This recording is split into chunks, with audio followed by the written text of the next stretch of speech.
talk about the history of video games, there's a couple games that you have to talk about, like Pong and Pac-Man and Super Mario Brothers, that really influenced the entire video game industry. And Xevious is one of those titles. Xevious influenced the vertical shooting game genre more than any other game, and is, in my opinion, one of the best video games ever made. And incredibly challenging, frustrating, and enjoyable all at the same time. This game was released in 1982 and has fortunately seen a comeback on Xbox Live. And I think Xbox Live is tremendous, and the Xbox Live Arcade, bringing back the old school games from the 80s and platformers from the 90s. And I can't say enough good things about Xbox Live.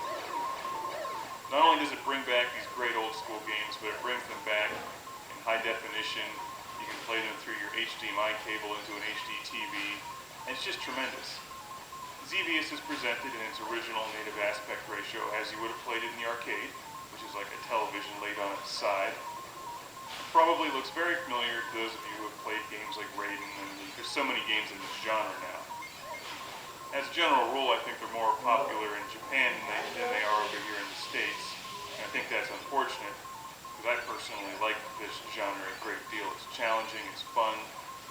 As you know on this show, I love being the lone, daring starfighter against countless enemies, impossible odds, on a questionable, vague mission that usually doesn't matter anyway. Because what's the point of this game is to get through it, to have fun, to rack up points, and to shoot things and watch them blow up.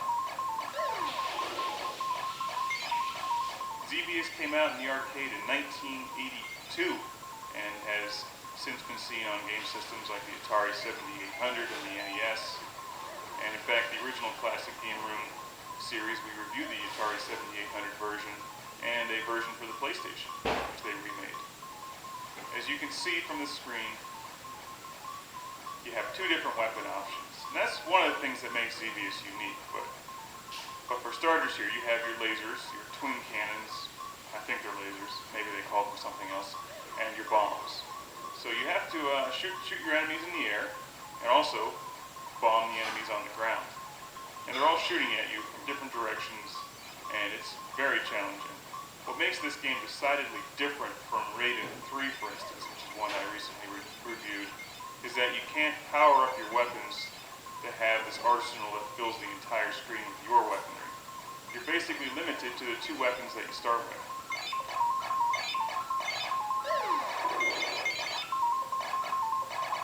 So instead of getting that massive, huge shotgun burst of red bullets that most vertical games have, or a special weapon that you can blow up and then eliminate all enemy fire when it's about to kill you, you really have to rely on some serious skill in dodging the enemy fire.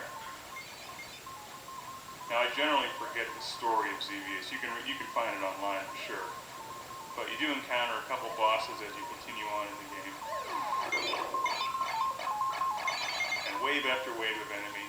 The variety of enemies changes on you.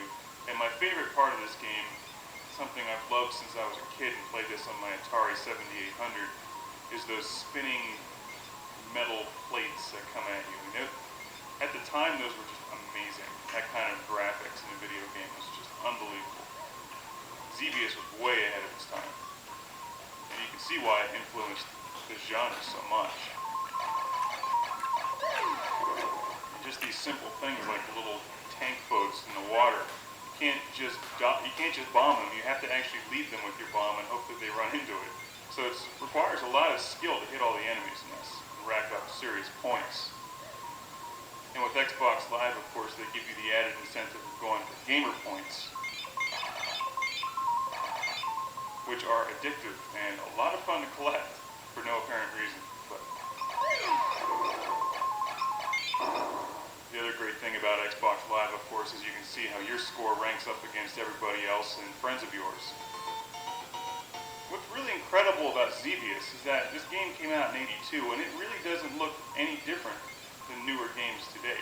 Maybe it's slightly different, but I mean, there's only so much you can really do with a two-dimensional vertical scrolling game before it starts getting ridiculous. And I'm not a big fan of adding in all those three-dimensional polygons and crap floating all over the screen. I think keeping it simple like this is the way to go. And that's why I like Xevious so much in games like Raiden 3. Now, I'm generally not a huge fan of using the Xbox 360 controller on this game. It's definitely challenging. I prefer the arcade-style joystick and buttons, but you know, what are you going to do when you just don't have a stand-up Xevious arcade machine in your basement?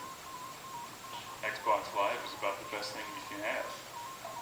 So it does require some skill to hammer away at the button, and also remember to bomb your enemies at a precise time. This is not a game where you can just hold down the fire button. It does give you an option to do a manual shot where you just fire at the rate that I'm firing at now, and also I use my other trigger to hold down the auto fire. So if a wave of enemies comes at me, I hold down that trigger and it lets off a machine gun burst of shots. But you cannot just hold down a consistent auto fire for the entire game. And for whatever reason, the music, although it just repeats itself over and over again, it never gets old. And maybe that's just because Xevious is that awesome. Here are the metal plates. I mean, just look at those. 20 years ago, that was incredible. They're tough too. You have to dodge those things. You can't blow them up, so you have to dodge them. And then the enemy fire is coming at you, and then you get caught in between the enemy fire and the spinning metal plates, and it kills you. I love to see the resurgence in arcade titles on Xbox Live. And they don't cost much on Xbox Live. A game like this is only about $5, and it really has infinite replay value. Even if you went out to find this for your Atari 7800 or NES, it still costs you at least $5 or $6 when you add in the shipping cost. You probably end up finding it on eBay, for instance. But with the Xbox Live, you just download it and it's no problem. Now, I'm by no means the greatest Xevious player in the world. In fact, I'd like to get a lot better at this game because it really is one of my favorite games and always has been. Just need to find the time to sit down and get back into it. One of my favorite game systems is the Atari 7800, and that's one that I grew up with and had when I was a kid. And Xevious was up there with Robotron 2084 as my favorite game on the Atari 7800. I played it for hours and hours and hours and hours. And I'm glad to see that there's still a lot of interest in Xevious today. If you like this genre, you've never played Xevious before, you owe it to yourself to pick this game up on Xbox Live or the 7800 or the NES, and you've got to play Xevious.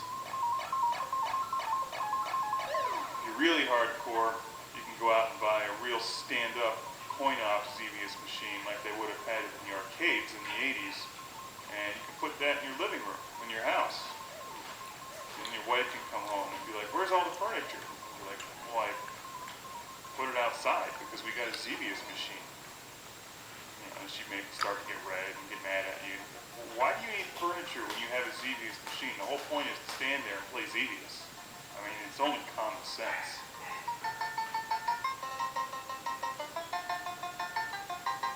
It's like replacing your dining room table with the cocktail version of Ms. Pac-Man.